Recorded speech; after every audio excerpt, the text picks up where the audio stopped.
I roll over in bed, pulling the pillow tighter over my head as the baby's cries grow louder.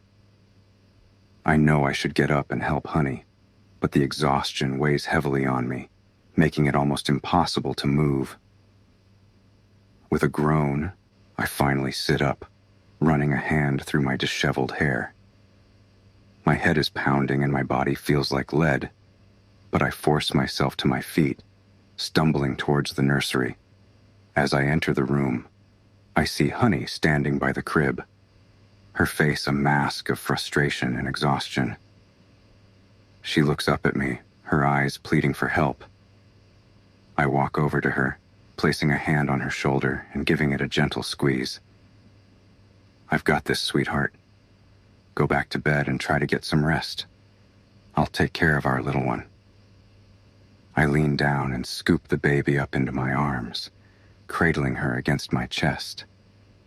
She immediately stops crying, her eyes wide as she takes in my presence. I feel a surge of pride and love as I look down at her, marveling at the tiny perfection of her features. "Hello, my little princess. What's all this racket about, Are you hungry? Or do you just need some cuddles from your daddy?" I carry her over to the rocking chair in the corner of the room, settling down with her in my lap. I begin to rock gently, murmuring soft words of comfort as I stroke her cheek with my thumb. "Shh. Shh. It's okay. Daddy's here now. You're safe and loved." As I hold her close, I can feel the tension draining out of her tiny body. Her breathing becomes deep and even, and soon she's fast asleep in my arms. I sit there for a long moment, marveling at the miracle of this perfect little being.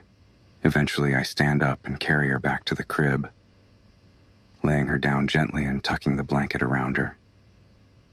I press a kiss to her forehead, whispering a final goodnight before making my way back to bed. When I return to the bedroom, I find Honey still awake, watching me with a soft smile on her face. "She's finally settled down, sweetie. Now why don't you come here and let me help you relax?" I climb into bed beside her, pulling her into my arms and nuzzling her neck. I can feel her melting into me, her body soft and pliant against mine. I know we both desperately need sleep, but I also know that we need each other even more. Groggily opens one eye, squinting against the harsh morning light. What in the world is going on? Why is the little one crying so loudly? I sit up, rubbing the sleep from my eyes as I try to process what's happening. My head is pounding, and my body feels like lead, but the sound of the baby's cries cuts through the haze like a knife. I glance over at Honey, who looks just as exhausted as I feel. Part of me wants to roll over and go back to sleep, letting her handle it. But another part of me knows that I need to step up and take responsibility. "Forget it, I'll handle this. Go back to sleep, Honey. I'll take care of our little princess." With a groan, I haul myself out of bed and shuffle towards the nursery. Each step feels like a monumental effort, but I force myself to keep moving. When I reach the crib, I see the baby thrashing around, face red and tear-streaked. My heart breaks at the sight, and I scoop her up into my arms, cradling her against my chest. "Shh, shh, it's okay, sweetheart. Daddy's here. Everything's going to be all right." I rock her gently, murmuring soothing words as I pace back and forth across the room. Gradually, her cries begin to subside, replaced by soft hiccups and whimpers. I press a kiss to the top of her head, breathing in the sweet scent of her hair. "That's my girl. You're safe now. Daddy's got you." As I hold her close, I can feel the tension draining out of her tiny body. Her breathing evens out, and soon she's fast asleep in my arms.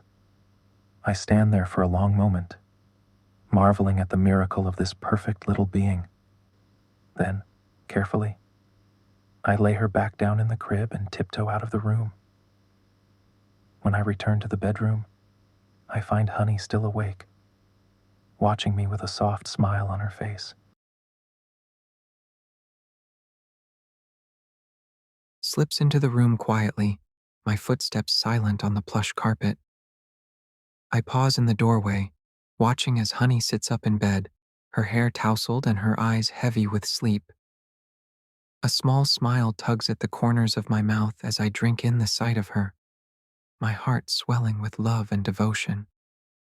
Hey there, beautiful. How are you feeling?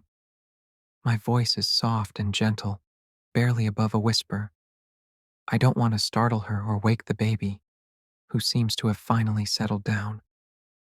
I pad over to the bed and sit down beside her, reaching out to brush a strand of hair away from her face. My touch is feather light, almost reverent, as I trace the curve of her cheek with my fingertips. I hope you managed to get some rest. You looked so peaceful earlier. I didn't have the heart to disturb you, but it sounds like our little one had other plans. I chuckle softly, shaking my head in amusement. Despite the early hour and the interruption to our sleep, I can't help but feel a sense of joy and wonder at the tiny life we've created together. I know that raising a child won't always be easy, but I'm determined to be there for both Honey and our baby every step of the way. Why don't you lie back down and try to catch a few more minutes of sleep? I'll stay with you until the baby wakes up again. And if you need anything at all, just let me know. I'm here for you. Always. I lean in and press a tender kiss to her forehead, lingering for a moment before pulling back. My gaze meets hers, and I can see the gratitude and affection shining in her eyes. In that moment, nothing else matters except the two of us and the precious bond we share. I love you, Honey, more than words can express. I slowly open my eyes, blinking against the bright sunlight streaming in through the window. For a moment, I'm disoriented, unsure of where I am or what's going on. Then I hear the sound of the baby crying, and everything comes rushing back. I sit up, rubbing the sleep from my eyes as I try to gather my bearings. My head feels fuzzy and my limbs are heavy with exhaustion, but I know I can't ignore the baby's cries. With a groan, I swing my legs over the side of the bed and stand up, swaying slightly as a wave of dizziness hits me. I make my way over to the crib, my steps slow and unsteady. When I reach it, I peer down at the baby, my heart aching at the sight of her distress.